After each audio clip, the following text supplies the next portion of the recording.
আজি ভিডিওটোত মই আপোনালোকক বৰদিনৰ বিষয়ে জনাম আৰু আপোনালোকে যদি এই ভিডিওটো চাই ভাল পায় তেন্তে প্লিজ লাইক শেয়াৰ আৰু সাবস্ক্ৰাইব কৰি দিব আৰু ওচৰতে থকা বেল আইকনটো ক্লিক কৰি দিব যাতে মোৰ নতুন ভিডিঅ'ৰ নটিফিকেশনবোৰ আপোনালোকে পাই থাকে বলক তেন্তে আজি ভিডিওটো ষ্টাৰ্ট কৰো পৰিচয় বৰদিন হৈছে খ্ৰীষ্টিয়ান ধৰ্মাৱলম্বীসকলে পালন কৰা এটা ডাঙৰ উৎসৱ আজিৰ পৰা 2000 বছৰ আগতে যীশু খ্ৰীষ্টে 25 ডিসেম্বৰ তাৰিখে বৰ্তমানৰ জেৰুজালেমৰ বেথলেহেম নামৰ ঠাইত জন্মগ্ৰহণ কৰিছিল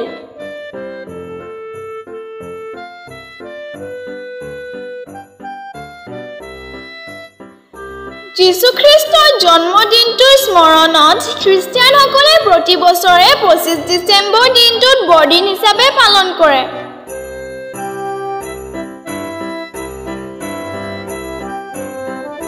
বিৱৰণ যীশু খ্ৰীষ্টৰ পিতৃৰ নাম যোসেফ আৰু মাতৃৰ নাম আছিল মেৰী যীশু জন্মৰ কালছোৱাত পৃথিৱী অশান্তি অধৰ্ম আৰু নানা ধৰণৰ পাপাচাৰেৰে ভৰি পৰিছিল বিশ্বৰ মানুহে সঠিক পথ হেৰুৱাই পেলাইছিল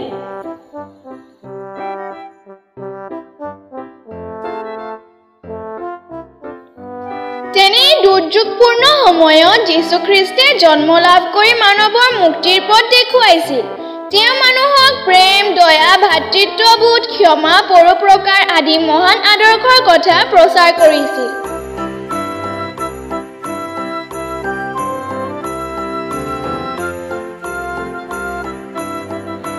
তেওঁ প্ৰচাৰ কৰা ধৰ্মক তেওঁৰ নাম অনুসৰে খ্ৰীষ্টিয়ান ধৰ্ম বুলি কোৱা হয় কিন্তু সেই সময়ত বহুতো লোকে বিশেষকৈ ইহুদী সম্প্ৰদায়ৰ লোকে যীশু খ্ৰীষ্টৰ প্ৰেমৰ বাণী অগ্ৰাহ্য কৰি তেওঁৰ বিৰোধিতা কৰি অৱশেষত তেওঁক ক্ৰুচবিদ্ধ কৰি হত্যা কৰিছিল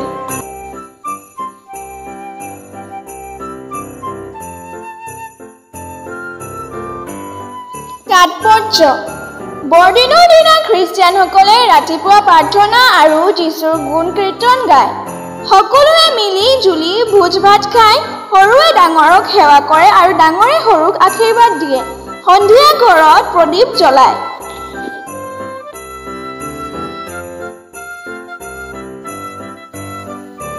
এই দিনটো প্ৰেম আৰু ভাতৃত্ববোধৰ প্ৰতীক যীশুৰ মহান ত্যাগৰ কথা এই উৎসৱে সোঁৱৰাই দিয়ে কিছুমান ঠাইত দেওদাৰু গছৰ ডাল এটা কাটি সজাই পৰাই বৰদিনৰ গছ হিচাপে ৰখা হয়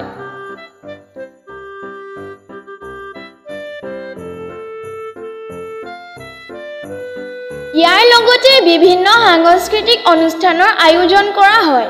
সমূহীয়া সংগীতৰ ব্যৱস্থা কৰা হয় সেইদিনা বিশ্ববাসীৰ উদ্দেশ্য ৰূপে প্ৰেম আৰু ধৰ্মৰ বাণী শুনায়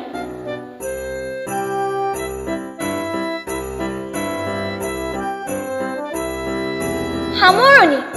বৰদিন উৎসৱটো গোটেই মানৱ জাতিৰ বাবে এক মংগলময় বাৰ্তাৰ বাহক